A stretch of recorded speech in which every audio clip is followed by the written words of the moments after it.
May the peace of the Lord be with you. I pray that you will be filled with God's grace and blessings by listening and reading the Bible every day. I am Pastor 종선채. We are listening and reading the Bible according to the reading plan proposed by the Revised Common Lectionary.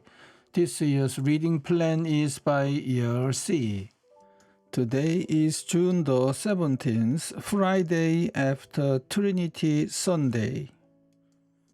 Today's readings are Psalm 42 and 43, Job chapter 6 verses 14 to 30, Galatians chapter 3 verses 15 to 22, and from the Gospel of Luke chapter 8 verses 26 to 39. This is today's psalm. As the deer pants for streams of water, so my soul pants for you, O God. My soul thirsts for God, for the living God. When can I go and meet with God? My tears have been my food day and night, while men say to me all day long, "Where is your God?" These things I remember as I pour out my soul, how I used to go with the multitude, leading the procession to the house of God, with shouts of joy and thanksgiving among the festive throng. Why are you downcast, O my soul? Why so disturbed within me? Put your hope in God, for I will yet praise him, my Savior and my God. My soul is downcast within me. Therefore I will remember you from the land of the Jordan, the heights of Hermon, from Mount Mizar. Deep calls to deep in the roar of your waterfalls. All your waves and breakers have swept over me. By day the Lord directs his love. At night his song is with me, a prayer to the God of my life. I say to God, my rock, why have you forgotten me? Why must I go about mourning, oppressed by the enemy? My bones suffer mortal agony as my foes taunt me, saying to me all day long, "Where is your God?" Why are you downcast, O my soul? Why so disturbed within me? Put your hope in God, for I will yet praise him, my Savior and my God. Vindicate me, O God, and plead my cause against an ungodly nation. Rescue me from deceitful and wicked men. You are God, my stronghold. Why have you rejected me? Why must I go about mourning, oppressed by the enemy? Send forth your light and your truth. Let them guide me. Let them bring me to your holy mountain, to the place where you dwell. Then will I go to the altar of God, to God, my joy and my delight. I will praise you with the harp, O God, my God. Why are you downcast, O my soul? Why so disturbed within me? Put your hope in God, for I will yet praise him, my Savior and my God. Amen. This is today's first reading. A despairing man should have the devotion of his friends, even though he forsakes the fear of the Almighty. But my brothers are as undependable as intermittent streams, as the streams that overflow, when darkened by thawing ice and swollen with melting snow, but that cease to flow in the dry season, and in the heat vanish from their channels. Caravans turn aside from their roads. They go up into the wasteland and perish.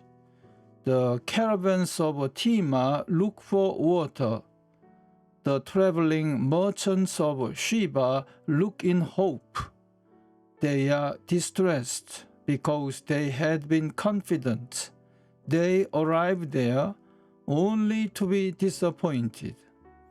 Now you too have proved to be of no help. You see something dreadful and are afraid.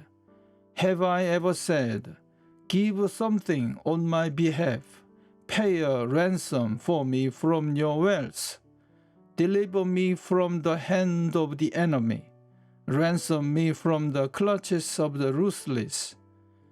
Teach me, and I will be quiet. Show me where I have been wrong.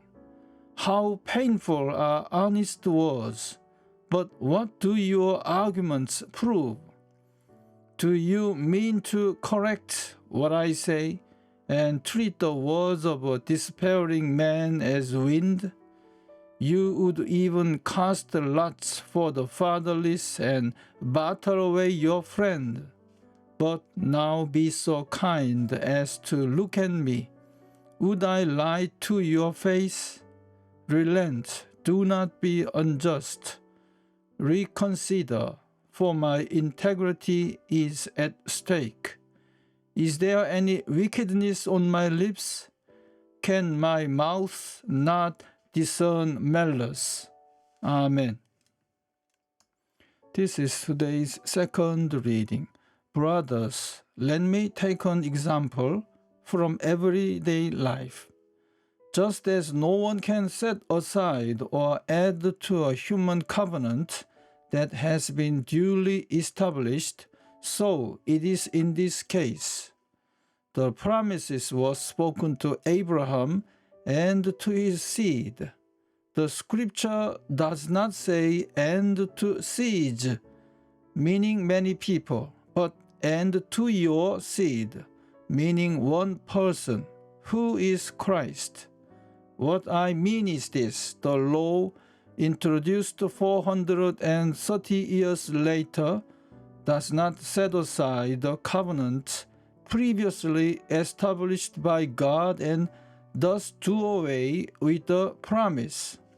For if the inheritance depends on the law, then it no longer depends on a promise. But God in His grace gave it to Abraham through a promise. What then was the purpose of the law?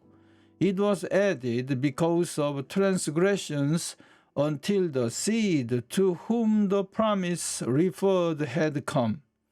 The law was put into effect through angels by a mediator.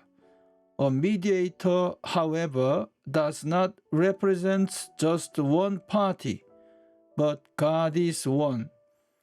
Is the law, therefore, opposed to the promises of God? Absolutely not. For if a law had been given that could impart life, then righteousness would certainly have come by the law. But the scripture declares that the whole world is a prisoner of sin, so that what was promised, being given through faith in Jesus Christ, might be given to those who believe. Amen. This is this week's Gospel reading. They sailed to the region of the Gerasenes, which is across the lake from Galilee. When Jesus stepped ashore, he was met by a demon-possessed man from the town. For a long time, this man had not worn clothes or lived in a house, but had lived in the tombs.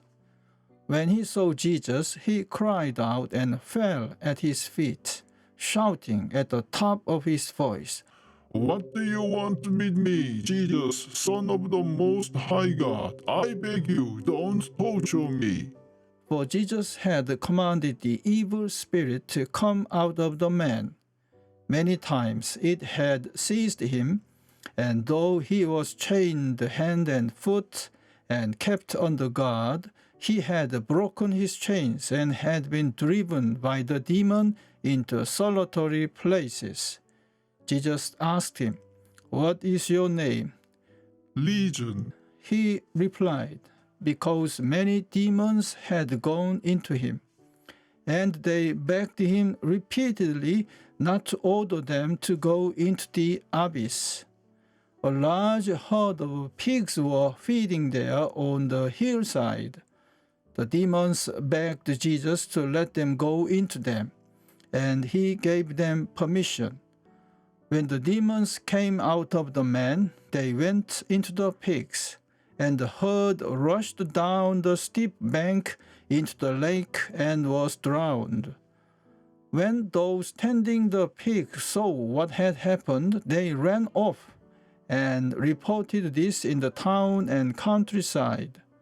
And the people went out to see what had happened. When they came to Jesus, they found the man from whom the demons had gone out, sitting at Jesus' feet, dressed and in his right mind, and they were afraid. Those who had seen it told the people how the demon-possessed man had been cured. Then all the people of the region of the Gerasenes asked Jesus to leave them, because they were overcome with fear. So he got into the boat and left. The man from whom the demons had gone out begged to go with him, but Jesus sent him away, saying, "Return home and tell how much God has done for you." So the man went away and told all over town how much Jesus had done for him. Amen. This is the word of God for today. Thanks be to God. The Lord bless you and keep you. The Lord make his face shine upon you and be gracious to you. The Lord turn his face towards you and give you peace. Amen.